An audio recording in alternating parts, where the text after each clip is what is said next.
এই কাজগুলো করছি। আজকে আমি দুপুরবেলায় এখানে অক্সিজেন পার্কে আমি গিয়েছি। আমি জানি না এখানে কতজন অক্সিজেন পার্কে গিয়েছেন, কিন্তু আমি প্রথম অক্সিজেন পার্কে আমি গিয়েছি। অর্কিডিয়ান একটা ল্যাবের মতো ওরা করেছে একটা, তো সেখানে এটার আজকে ওপেনিং আমি করি। এত সুন্দর যে ভাবা যায় না যে ত্রিপুরার মতো এরকম একটা সুন্দর জায়গা আছে। 30 হেক্টর জায়গা নিয়ে তার বিস্তৃতি। আপনারা এখানে যারাই উপস্থিত আছেন আমি সবাইকে বলবো ওখানে যাওয়ার জন্য। বিভিন্ন প্রজাতির বাঁশের ওখানে দেখা গেল, বিভিন্ন পাখি, বিভিন্ন প্রজাতির পাখি, ছোট ছোট পাখি ওখানে দেখতে পেলাম। এবং হায়দ্রাবাদ থেকেও যা ওখানে গাইড ছিল বলছিল যে হায়দ্রাবাদ থেকে যে মাইগ্রেটরি বার্ড এখানে আসে এবং অগাস্ট মাসে আবার চলে যায়। এইগুলো তো আমার জানা ছিল না। তো যারা বাইরের থেকে আসবে বা ভবিষ্যতে যারা বাইরের থেকে আসবে তারা এগুলো জানবে, ত্রিপুরা সম্পর্কে জানবে। সেখানে আরো অনেক যে একটা পরিবেশ, যে শহর থেকে দূরে একদম পিন ড্রপ সাইলেন্স, বিভিন্ন পাখির কলরব আমরা দেখতে পাই সেখানে। এবং সত্যিকারের অর্থে অক্সিজেন পার্ক যে নাম দিয়েছে সেটা কিন্তু যথার্থতা আমরা দেখতে পাই। তারপর সেখান থেকে এবং G20-কে সামনে রেখেই আমরা সেটাকে সাজিয়ে তুলেছে আমাদের ফরেস্ট ডিপার্টমেন্ট। সেখান থেকে গেলাম আমাদের সেই রুদ্রসাগরে মেলা ঘরে। আপনারা আগেও গেছেন সেই রুদ্রসাগরের যে প্যালেস আছে। এইবার গিয়ে দেখবেন যে আগের যে প্যালেস আর এখনকার প্যালেসের মধ্যে ডিফারেন্স। এত সুন্দরভাবে ওটাকে আমাদের বিভিন্ন দপ্তর একসাথে মিলে যেভাবে কাজ করেছে সত্যি প্রশংসনীয়। এবং লাইট দিয়ে সাজানো হয়েছে, সেখানেও লেজার দিয়ে সাউন্ড এন্ড মিউজিকের ওখানেও ব্যবস্থা রাখা হয়েছিল।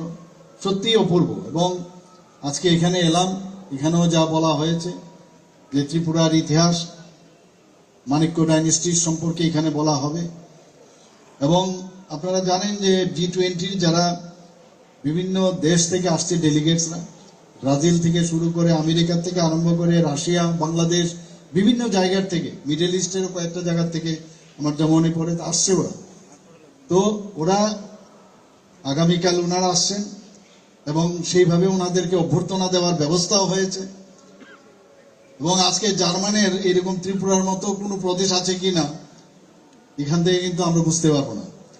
কিন্তু আজকে যখন ওনারা এখানে আসবেন, ত্রিপুরার যে সারা পৃথিবীর মানচিত্রে পর্যটনের দিক দিয়েই হোক বা অন্যান্য যেসব আমাদের উৎপাদিত জিনিসপত্র আছে সেই বিষয়েই হোক, আজকে সেটা কিন্তু এখানে যখন চাক্ষুষ দেখবে এবং ফিজিক্যালি যখন বিভিন্ন কান্ট্রি থেকে ডেলিগেটসরা আসবে, নিশ্চয়ই সারা পৃথিবীর মানচিত্রে এটার স্থান পাবে। এবং সেটাই কিন্তু আমাদের প্রধানমন্ত্রীজির উদ্দেশ্য এবং সেটা আমরা ফলপ্রসূ হতে যাচ্ছে। কনক্লেভ হবে সে হাপানিয়ার TIDC-র হলে এবং পরবর্তী সময়ে ওনারা বই মেলাতেও যাওয়ার একটা প্রোগ্রাম আছে। তো সব মিলিয়ে যারা বাইরের থেকে আসবেন ওনাদেরকে আমরা কিভাবে সম্মান দিতে হয়, ত্রিপুরার আমরা সবাই জানি ত্রিপুরার মানুষকে কিভাবে সম্মান দিতে হয়, আতিথেয়তা কাকে বলে আমরা সবাই জানি। সেইভাবে আমরা প্রস্তুত আছি। এবং আমি দুঃখিত যে আমার এই প্রোগ্রামগুলো করতে একটু লেট হয়ে গেল। আমি চেষ্টা করি সবসময় টাইমে আসার। আমাকে মন্ত্রী বাহাদুর বলছিলেন যে আপনার কম্পেনসেট করতে হবে, তো কম্পেনসেট আর বেশি কিছু বাড়ালাম না কথা, তো কম্পেনসেট করছি। এবং এখানে যারাই এতক্ষণ ধরে বসে আছেন ধৈর্য ধরে সবাইকে অসংখ্য ধন্যবাদ জানিয়ে আমি আমার এই সংক্ষিপ্ত আলোচনা এখানে রাখছি। জয় হিন্দ।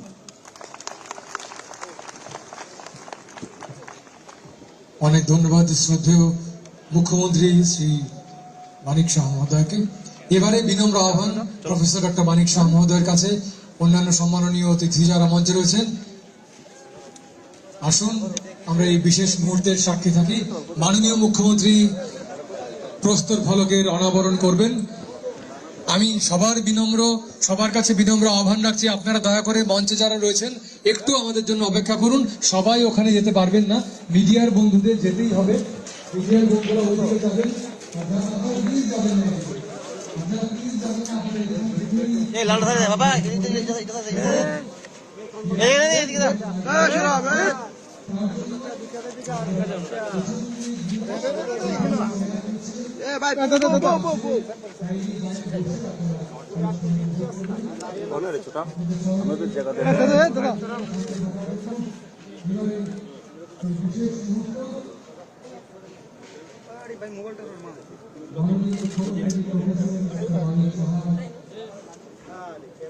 প্রস্তুত ফলকে আহ্বান করছেন। আজকের বিশেষ মুহূর্ত, বিশেষ মুহূর্তে একটা জোরদার করবানি সবার কাছ থেকে আশা করব। এই প্রস্তুত ফলকে অনাবরণের মধ্যে উজ্জ্বল ক্রীড়াখণ্ডের শব্দ এবং ধ্বনির এই অসাধারণ মেলবন্ধন প্রাসাদের এবং রাজ্যের ঐতিহ্য এবং ইতিহাস তুলে ধরা হবে। আপনারা সবাই এই মঞ্চের সাথে আপনারা সবাই আমাদের সঙ্গে দেখি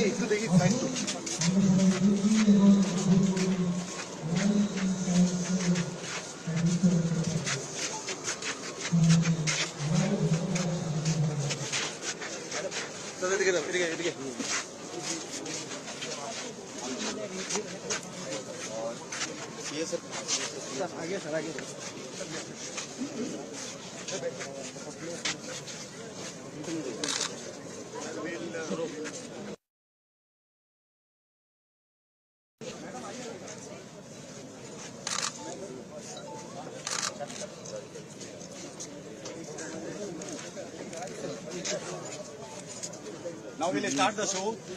So I think उधर से आप लोग देखें तो अच्छा रहेगा. After the show you can take the reaction. Okay, please.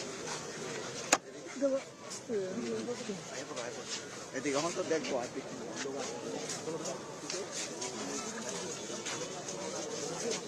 লাইটটা বন্ধ করতে লেগ গেলে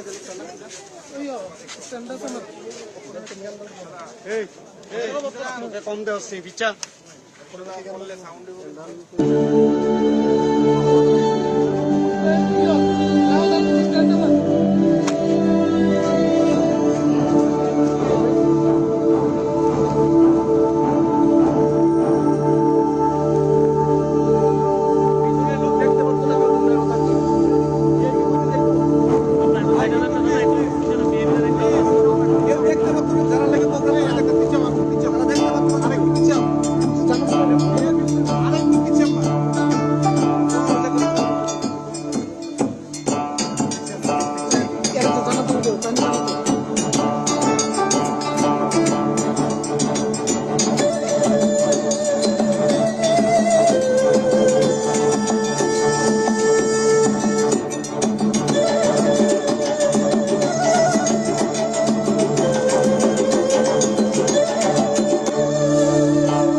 शांति, आदर और सम्मान के साथ मेरे साथ चलें। मैं आपको ले आया हूँ 15वीं शताब्दी के त्रिपुरा में और ये है महाराजा धर्ममाणिक के प्रथम का राज दरबार। महाराज ने आज एक खास वजह से अपने चीनतई दुर्लभेंद्र को बुलवाया है। ब्राह्मण श्रेष्ठ, आप केवल शास्त्रों के ही ज्ञाता नहीं, आपको हमारे राजवंश का संपूर्ण इतिहास भी कंठस्थ है। मेरी इच्छा है कि आप सरल भाषा में वो कथा हमें सुनाएं और हमारे राजकवि बाणेश्वर और शुक्रेश्वर उसी ग्रंथ का स्वरूप दें। हे धर्मावतार, आपकी ये इच्छा श्रेयस्कर है, इसलिए मैं इसे अवश्य पूरी करूंगा। त्रिपुरा पर शासन करने वाली चंद्रवंश का इतिहास इतना ओजस्वी है कि इसे बार बार कहा सुना जाना चाहिए। प्राचीन काल में चंद्रवंशी सम्राट ययाति के 5 बेटे कुरु, यदु, करवसु, अनु और द्रोही। सभी ने अलग अलग दिशा में जाकर अपने राजवंशों की स्थापना की। ध्रुव दक्षिण पूर्व दिशा की ओर गए और कपिल मुनि के आशीर्वाद से सागर द्वीप में अपना राज्य स्थापित किया। कपिल मुनि ने आशीर्वाद देते हुए कहा था, त्रिवेद नागरिम शुभम। महाराज ध्रुव के 27वें वंशज पूर्व दिशा की ओर गए, जहाँ उन्होंने किरातों को परास्त किया। वहीं ब्रह्मपुत्र और कपिला नदी के संगम पर एक नया नगर बसाया गया, जिसका नाम त्रिवेग था। त्रिपुरा केवल एक शब्द नहीं, कृपा है शिव और शक्ति की। पीठमाला तंत्र में स्वयं महादेव ने ये घोषणा की है कि धरती पर जहाँ भी माता सती के अंग गिरे, वहीं शक्तिपीठ की स्थापना हुई। उसी ग्रंथ में संकलित एक श्लोक में कहा गया है, त्रिपुरा में देवी का दाहिना पैर गिरा। पूजनीय देवी को त्रिपुरा सुंदरी कहा जाता है और यहाँ स्थापित शिव का नाम त्रिपुरेश भैरव हुआ। और इस तरह शुरुआत हुई एक कीर्तिवान राजवंश की, जिसने करीब 3000 साल तक आर्यवर्त के इस महान भाग पर शासन किया। महाभारत, पुराण और अनगिनत शास्त्रों में त्रिपुरा का उल्लेख मिल जाता है। इसके अलावा कई प्राचीन पुरालेखों के साथ साथ साहित्यिक ग्रंथों में भी त्रिपुरा का वर्णन किया गया है। मुगल इतिहासकार अबुल फजल आईने अकबरी में लिखते हैं, भाटी प्रांत के पास एक आजाद राज्य है, इसे त्रिपुरा कहते हैं। इसके राजा का नाम विजय माणिक्य है। इस राजा के पास 2 लाख पैदल सेना और 1000 हाथी हैं। त्रिपुरा के इतिहास से तो आप परिचित हो गए। अब इस कथा के सूत्रधार से भी मिल लीजिए। शुभ्र कांति, उज्जवल मुख, उन्नत गुंबद, राजसी छप, सारा विश्व मुझे सम्मान से उज्जयंत महल कहकर पुकारता है। मेरा नामकरण किसने किया, यह रहस्य इतिहास में कहीं खो गया है, परंतु मेरी नींव में मिले ताम्र पत्र पर लिखे संस्कृत श्लोक में मेरा नाम मिल जाता है। 1857 के भूकंप में अगरतला का राजमहल भी बुरी तरह से क्षतिग्रस्त हुआ। तब महाराजा राधा किशोर माणिक्य ने 1901 में मेरा निर्माण करवाया।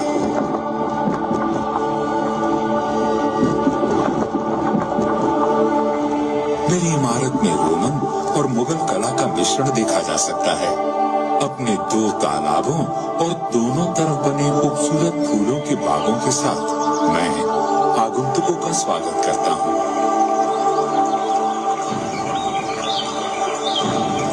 यहाँ के पर्वत त्रिपुरा वासियों के अदम्य स्वभाव के चिन्ह हैं। नदियाँ जैसे कला और संस्कृति की अविरल धारा का प्रतिबिंब।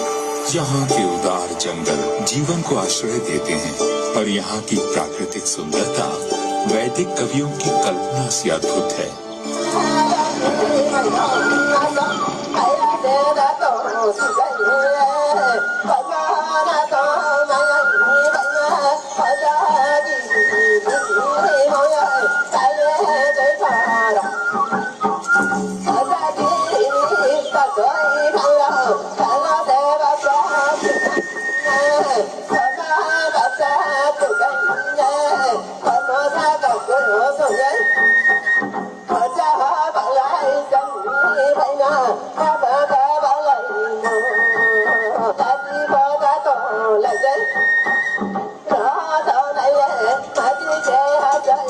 त्रिपुरा राज्य के शाही प्रतीक पर उकेरा गया संस्कृत वाक्यांश यहाँ के वीरों का उद्घोष भी है और प्रेरणा भी। किल विदुर वीरता सार में कम, वीरता से अधिक आवश्यक और कुछ भी नहीं। ऐसे महान आदर्श वाले वीरों की भूमि पर शिव और शक्ति परोक्ष रूप में बसते हैं, तो धर्म यहाँ के नरेशों के रूप में प्रत्यक्ष अवतार लेता रहा। यहाँ 184 शूरवीर धर्मावतार राजाओं ने राज किया। वे संघर्ष के लिए सदा प्रस्तुत रहे और बलिदान के लिए सदैव तत्पर। त्रिपुरा के प्रथम नरेश से लेकर अंतिम शासक ने अपना सर्वस्व देकर इस परंपरा का निर्वाह किया। इस राजवंश के अंतिम प्रजापालक महाराज वीर विक्रम किशोर माणिक्य बहादुर को याद करता हूँ तो याद आता है उनका समर्पण, त्रिपुरा को विकसित करने और आधुनिक बनाने की उनकी प्रतिबद्धता, और साथ ही याद आता है वो एक दिन जब नेती ने हमसे विश्वासघात किया। मई 1947। भारत की स्वतंत्रता अब केवल 3 महीने की दूरी पर थी। भारी अनिश्चितता का समय था। देश की तरह ही राज्य में भी विघटनकारी शक्तियां सर उठा रही थीं, परंतु महाराज का आश्रय था, सो जनता निश्चित थी। अपने कर्तव्य के प्रति सजग महाराज वीर विक्रम हर गतिविधि पर नजर रखे थे, पर इस बीच रोग ने उन्हें आ घेरा। देखते ही देखते उनकी तबीयत बिगड़ने लगी। अफरा तफरी में कोलकाता के प्रसिद्ध डॉक्टर को बुलवाया गया। महाराज की सांसें उखड़ने लगी थी। उन्होंने कमरे में लगे भगवान शिव के चित्र को देखा। भूपाल और भगवान के बीच जैसे एक मूक संवाद हुआ। हे महादेव, 15 साल की आयु में जब मुझे धर्मासन पर बिठाया गया था, तब से अब तक एक पल भी ऐसा नहीं बीता जब मैंने त्रिपुरा के उत्थान के बारे में ना सोचा हो। यह दायित्व ही तो मेरे जीवन का आधार बिंदु है। आज जब मेरी प्रजा को मेरी सबसे ज्यादा जरूरत है, तो क्या मुझे प्रयास करने का अवसर भी नहीं देंगे प्रभु? मन पर ये बोझ लिए 17 मई 1947 के दिन महाराज का देहांत हो गया। धर्म का पार्थिव स्वरूप लुप्त होते ही अधर्म का तमस बढ़ने लगा। जो बात पहले दबी जबान में कही जा रही थी, वो अब सड़कों पर गुर्राते नारों में सुनाई देने लगी। पाकिस्तान जिंदाबाद, लड़के लेंगे हिंदुस्तान। पाकिस्तान जिंदाबाद, लड़के लेंगे हिंदुस्तान। राज्य का अस्तित्व दांव पर लगा था और भय था हजारों वर्षों से सहेजी हुई परंपरा और संस्कृति के विलुप्त हो जाने का। परंतु ऐसी चुनौतियां त्रिपुरा के लिए नई कहाँ थीं? काल की परिक्रमा के लिए निकलता हूँ तो 13वीं सदी पर आकर रुक जाता हूँ। ये वो समय था जब तलवार लहराते बर्बर आतताई राज्य की सीमा लांघने लगे थे। 13वीं शताब्दी की शुरुआत में त्रिपुरा का राजकाज महाराजा चेंगथोंगफा ने संभाला। एक दिन शिकार खेलते हुए महाराज ने जंगली वराह को अपने तीर का निशाना बनाया, परंतु उसी समय उस वराह को राजकुमारी नाइथोक्ति का तीर भी आ लगा। संयोग से इन दोनों का मिलना हुआ, जिसका परिणाम विवाह था। किंतु ये बात कोई नहीं जानता था कि इस संयोग का बड़ा प्रभाव त्रिपुरा के भविष्य पर पड़ने वाला था। बंगाल और त्रिपुरा की सीमा पर मेघना नदी बहा करती थी। जब बंगाल पर मुस्लिम शासकों का कब्जा हुआ तो त्रिपुरा भी सुरक्षित न रहा।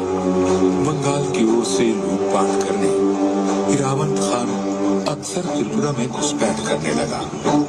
महाराज चेंगथोंगफा ने लुटेरे को खदेड़ भगाया, परंतु इरावंत खान फिर लौटा और इस बार उसके साथ गौर की विशाल तुर्की सेना भी थी। महाराज असमंजस में पड़ गए। महाराज, आप यहाँ एकांत में? बाहर सभी सेनाध्यक्ष आपकी राह देख रहे हैं। सेना अध्यक्षों से मिलकर कहूंगा क्या महारानी? हिरावंत खान की सेना से टक्कर लेना आत्मघात है। समर्पण से तो मृत्यु उत्तम है। आप समझ नहीं रही हैं महारानी। सुबह से मेरी आंख फड़क रही है। ये शुभ संकेत नहीं है। धर्मावतार जब शत्रु द्वार तक आ पहुंचे तो वीर पुरुष की भुजाएं फड़कती है। यदि आपको अनिश्चय ने स्तब्ध कर दिया है तो हिरावंत खान का मुकाबला मैं करूंगी। और महारानी ने ऐसा ही किया। विकराल गज पर सवार महारानी नैथोक्ति क्रुद्ध माता त्रिपुरा सुंदरी का रूप लग रही थी। उनका हाथी ऐसे गरजता था मानो इंद्र के ऐरावत को चुनौती दे रहा हो। महारानी की चीत्कार ने त्रिपुरा की सेना को और अधिक प्रोत्साहित किया और अपने पराक्रम से त्रिपुरा के वीरों ने अपने राज्य की रक्षा की। 1240 में हुए इस युद्ध में त्रिपुरा की जीत हुई और महारानी त्रिपुरा सुंदरी के नाम से प्रख्यात हुई। परंतु यह समर आने वाले विकट समय की चेतावनी बनकर आया था।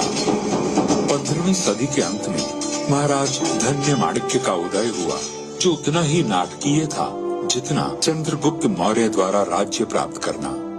षड्यंत्रकारी सभासदों और सेनापतियों का वध कर उन्होंने अपना अधिकार पाया। महाराज धन्य माणिक्य का सामना बार बार बंगाल के सुल्तान हुसैन शाह से हुआ। अपनी सामरिक सूझबूझ और छापामार युद्ध पद्धति के चलते वे हमेशा हुसैन शाह पर भारी पड़े और उन्होंने बंगाल का काफी हिस्सा भी अपने अधीन कर लिया। एक युद्ध में तो इनके सैनिक हुसैन शाह की एक तोप को भी उठाकर अपने साथ त्रिपुरा ले आए। महाराज धन्य माणिक्य ने कई युद्ध अभियान चलाए। एक और कुकियों के किले पर अद्भुत तरीके से चढ़ाई कर उन्हें हराया और बर्मा तक अपने राज्य को फैला दिया, तो दूसरी तरफ आरकान को जीतने के लिए सतत प्रयास किया। महाराज के विश्वास पात्र सेनापति राय प्रचार और उनके छोटे भाई राय कौसुम उनके अभेद कवच और प्रमुख शस्त्र थे। दोनों ही प्रखर वीरों ने कई युद्धों को जीतने में अहम भूमिका निभाई। पराक्रम के साथ साथ महाराज धन्य माणिक्य में रचनात्मक ऊर्जा भी कूट कूट कर भरी थी। उनके राज्य में सीमाओं के विस्तार के साथ साथ कला का भी प्रसार हुआ। उनके द्वारा बनवाए गए 14 देवता मंदिर, माँ त्रिपुरा सुंदरी मंदिर और भैरव मंदिर इस बात को सिद्ध करते हैं। महाराज धन्य माणिक्य ने अपने मानवतावादी पक्ष से परिचित करवाते हुए ये संदेश दिया कि वीरता केवल शत्रु का सामना करने में नहीं, जन कल्याण में बाधक बन चुकी हानिकारक परंपराओं को चुनौती देने में भी है। महाराज, बलि देना तो अति आवश्यक है। देवी देवता प्रसन्न होंगे तभी तो राज्य समृद्ध होगा और आपके यश में वृद्धि होगी। मैं आप सभी पुरोहितों का आदर करता हूँ, परंतु हर वर्ष हजारों निर्दोष पशुओं और युवकों का रक्त बहाने से मिलने वाले यश से मुझे अब यश प्रिय है। आप तो धर्मावतार हैं, आप धर्म विरोधी बातें क्यों कर रहे हैं? मेरा धर्म मुझे दया और सत्य आचरण सिखाता है। अपने मंदिरों में लगे शिल्पकारों को मैंने सदा उनके श्रम का सही दाम दिया है। हाँ, यदि चाहता तो धर्म के नाम पर और बल प्रयोग कर उनसे निःशुल्क काम करवाता, तब मुझ में और यवनों में क्या अंतर रह जाता। मेरे लिए धर्म वही है जिसमें सबका कल्याण हो। इसलिए यह आदेश है मेरा कि अब से निर्दोष युवकों की बलि नहीं होगी। महाराज धन्य माणिक्य ने अपने व्यक्तित्व और कृतित्व से अपने बाद आने वाले राजपुरुषों को सदा ही प्रेरित किया।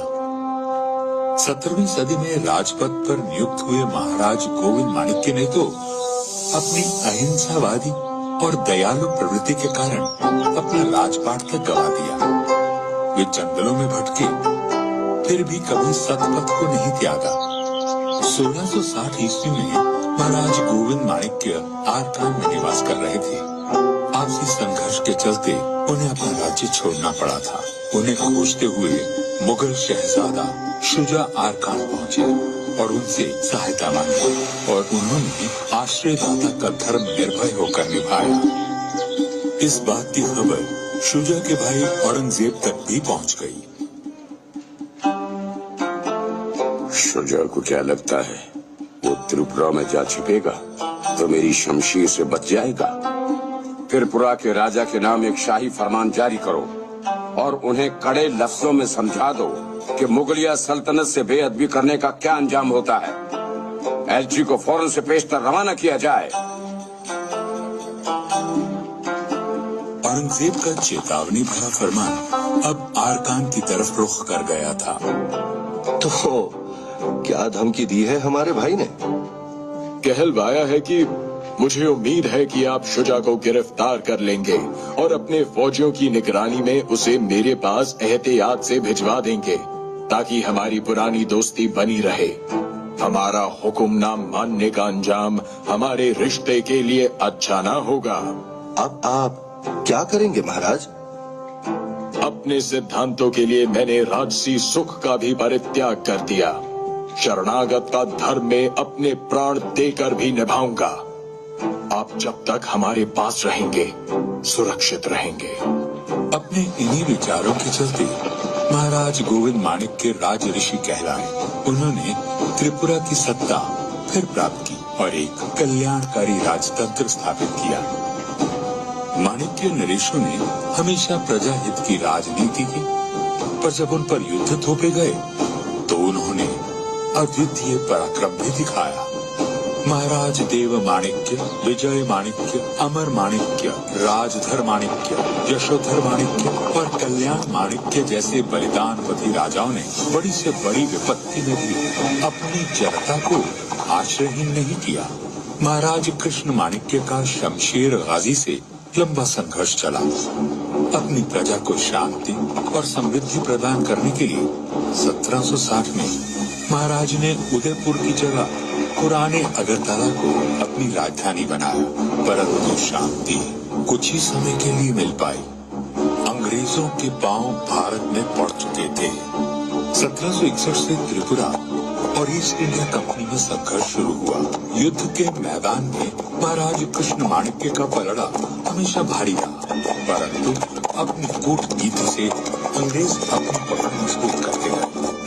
समय तेजी से बढ़ा, मुगलों का पतन हुआ और अब सत्ता अंग्रेजों के हाथ में चली गई। इस परिवर्तन के बाद भी माणिक्य अपना कर्तव्य निभाते रहे।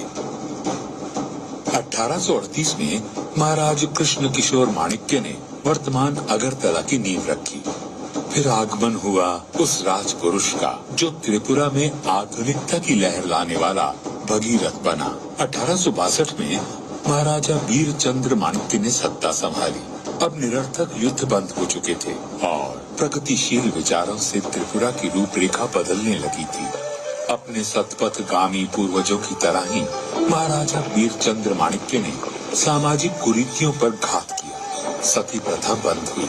दास प्रथा से त्रिपुरा को मुक्ति मिली। जहाँ एक ओर सामाजिक सुधार हो रहे थे, वहीं नई व्यवस्थाओं का गठन भी हो रहा था। महाराज का सबसे बड़ा योगदान कला के प्रोत्साहक के रूप में रहा। वे वास्तव में संगीत, साहित्य, लोक साहित्य और फोटोग्राफी के पारखी थे। महाराजा वीरचंद्र की फोटो कला इतनी व्यापक रूप से लोकप्रिय हुई कि अमेरिका की फोटोग्राफिक पत्रिका प्रैक्टिकल फोटोग्राफर ने अपने एक अंक में महाराजा की सचित्र जीवनी प्रकाशित की। महाराज नए नए प्रयोग करने के लिए विख्यात थे। उन्होंने अपने ही कैमरे से खुद अपनी और महारानी की तस्वीरें ली। ये इतिहास की पहली सेल्फी थी। विविध कलाओं को संरक्षण देने के साथ साथ वे स्वयं एक प्रवीण संगीतज्ञ और कवि थे। महाराजा पेंटिंग में भी माहिर थे। उन्होंने अपने पूर्वज राजाओं के चित्र बनाने के लिए एक फ्रांसीसी कलाकार को नियुक्त किया। उनकी कल्पना और प्रतिभा की कोई सीमा नहीं थी। 1857 के गदर के बाद जब अवध का पतन हुआ, तब महाराज ही थे जिन्होंने आश्रयहीन कलाकारों को अपने दरबार में स्थान दिया। उनके दरबार के नवरत्नों में देश भर से आए कलाविद शामिल थे और जल्द ही वे भारत के महानतम कवि के संपर्क में भी आए। अपनी जीवन संगनी महारानी भानुमती देवी की अकस्मात मृत्यु से संतापित महाराज को शोक सागर से उबारा एक युवा कवि द्वारा रचित कविता भग्नो हृदय ने उस प्रतिभावान परंतु अनजान कवि का नाम था रविंद्रनाथ टैगोर। इस घटना के बाद से त्रिपुरा के राज परिवार और टैगोर में एक अटूट संबंध बन गया। टैगोर ने महाराज की सहायता से त्रिपुरा के इतिहास का अध्ययन किया और उसे अपनी अमर कृतियों राज ऋषि, विसर्जन और मुकुट में स्थान दिया। महाराजा बीरचंद्र माणिक्य के बाद महाराजा राधा किशोर माणिक्य से भी टैगोर के घनिष्ठ संबंध रहे। त्रिपुरा के राज परिवार ने भी शांति निकेतन और अन्य सुधार कार्यों में टैगोर को आर्थिक और नैतिक समर्थन देकर अपनी मित्रता निभाई। ब्रिटिश राज त्रिपुरा के लिए शांति का काल रहा, परंतु जब जब पराक्रम दिखाने का अवसर आया, त्रिपुरा के रणबांकुरों ने अपनी वीरता से विजयश्री और प्रशंसा बटोरी। द्वितीय विश्व युद्ध के समय जब जापानी फौज भारत की ओर अग्रसर थी, तब त्रिपुरा ने बर्मा में हो रहे युद्ध के लिए अपनी सेना भेजी और भारत पर जापानी आक्रमण को रोकने में एक महत्वपूर्ण सैन्य भूमिका निभाई। महाराजा वीर विक्रम द्वारा तैयार की गई फर्स्ट त्रिपुरा राइफल्स ने जापानी अतिक्रमण को कुचल कर रख दिया। अंग्रेज अफसरों से सम्मान और प्रशंसा पाकर त्रिपुरा के वीरों ने मातृभूमि को गौरव प्रदान किया। उच्च आदर्शों और महान नरेशों वाला माणिक्य राजवंश कभी भी अपने राजधर्म से विमुख नहीं हुआ, परंतु हर उज्जवल सूर्य अपनी यात्रा पूरी कर अस्त हो ही जाता है। भारत की आजादी से 3 महीने पहले महाराज वीर विक्रम किशोर माणिक्य बहादुर का निधन त्रिपुरा के लिए प्रलय के समान था। उनके बाद उनके 14 वर्षीय पुत्र महाराजा किरीट विक्रमा किशोर माणिक्य को त्रिपुरा का राजा घोषित किया गया और शासन की बागडोर उनकी माता महारानी कंचन प्रभा महादेवी ने संभाली। परंतु महाराज वीर विक्रम की मृत्यु के बाद एक दिन ऐसा नहीं बीता जब राज्य में दंगा फसाद ना हुआ हो। यदि महाराजा वीर विक्रम 3 महीने और जीवित रहते तो वे मुस्लिम लीग के डायरेक्ट एक्शन से होने वाले विध्वंस को रोक सकते थे। त्रिपुरा की सरकार अराजकता की ओर बढ़ रही थी, हर तरफ मारकाट मची थी और उस पर त्रिपुरा पर पाकिस्तान का कब्जा होने का खतरा अलग से था। इस घोर निराशा के काल में एक बार फिर नारी शक्ति ने राज्य की रक्षा की। 13वीं सदी में महारानी त्रिपुरा सुंदरी ने दुश्मन से लोहा लेने के लिए तलवार उठाई थी। अब वर्षों बाद क्षत्राणी कंचन प्रभा महादेवी ने महत्वपूर्ण निर्णय लेकर अपने राज्य को सुरक्षित किया। त्रिपुरा के कई महान सपूतों ने अपनी मातृभूमि को बचाने के लिए आंदोलन किया और महारानी की शक्ति बढ़ाई। महारानी ने तत्कालीन केंद्रीय गृह मंत्री श्री वल्लभ भाई पटेल को त्रिपुरा के हालात से अवगत कराया। बाद में महारानी खुद नई दिल्ली में केंद्रीय गृह मंत्री पटेल के साथ इस मुद्दे पर चर्चा करने गयी। अतिरिक्त बलों को त्रिपुरा भेजा गया और राज्य की स्थिति में सुधार हुआ। 9 सितंबर 1949 को त्रिपुरा विलय समझौते पर महारानी ने हस्ताक्षर किए, जिसके परिणाम स्वरूप त्रिपुरा भारत का पार्ट सी राज्य बन गया। माणिक्य राजवंश का गौरवशाली राज्य काल पूर्ण हुआ और त्रिपुरा एक उज्जवल भविष्य की ओर बढ़ चला। आज त्रिपुरा भारत का बेशक तीसरा सबसे छोटा राज्य है, परंतु इसकी परिधि में हजारों वर्षों का प्रेरणादायक इतिहास है, उत्कृष्ट कला है, विस्तृत ज्ञान है और संजोई हुई धरोहर है भारत की संस्कृति की। त्रिपुरा का श्रेष्ठ संसाधन उसके नागरिक हैं, जिन्हें विरासत में वो गुण मिले हैं जो इस राज्य को निरंतर चरमोत्कर्ष की ओर ले जा रहे हैं। यहाँ बच्चों को बुनियादी शिक्षा मुफ्त दी जाती है और साक्षरता में त्रिपुरा देश के कई राज्यों से काफी आगे है। जहाँ एक और इस प्रदेश में प्राकृतिक संसाधनों का अमूल्य भंडार है, वहीं यहाँ के मंदिर, महल और प्राकृतिक सौंदर्य हर वर्ष अनगिनत पर्यटकों को अपनी ओर आकर्षित करते हैं। त्रिपुरा नाम की गागर में संभावनाओं का असीम सागर है। किल विदुर वीरता सार में कम का आदर्श अपने दिल में लिए कर्मठ त्रिपुरावासी अपने राज्य को देश का गौरव बनाने के लिए सतत प्रयासरत हैं। सबकी मंशा बस यही है, ओजस्वी त्रिपुरा, तेजस्वी त्रिपुरा, उज्जयंत त्रिपुरा की युग युगांतर तक जय हो।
गोरदा कुछ सरकुन का नहीं बंद करो ना लाइव में।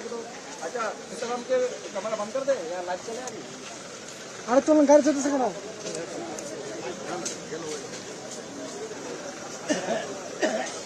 गाड़ी जाते सके ना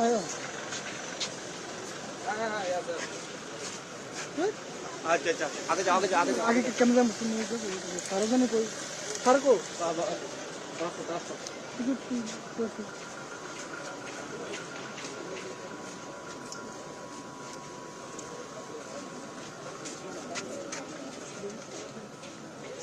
सुनता ना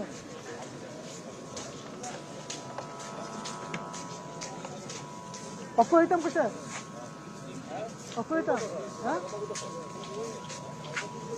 फोन करो ना अरे सर्वे कोणती काम धरू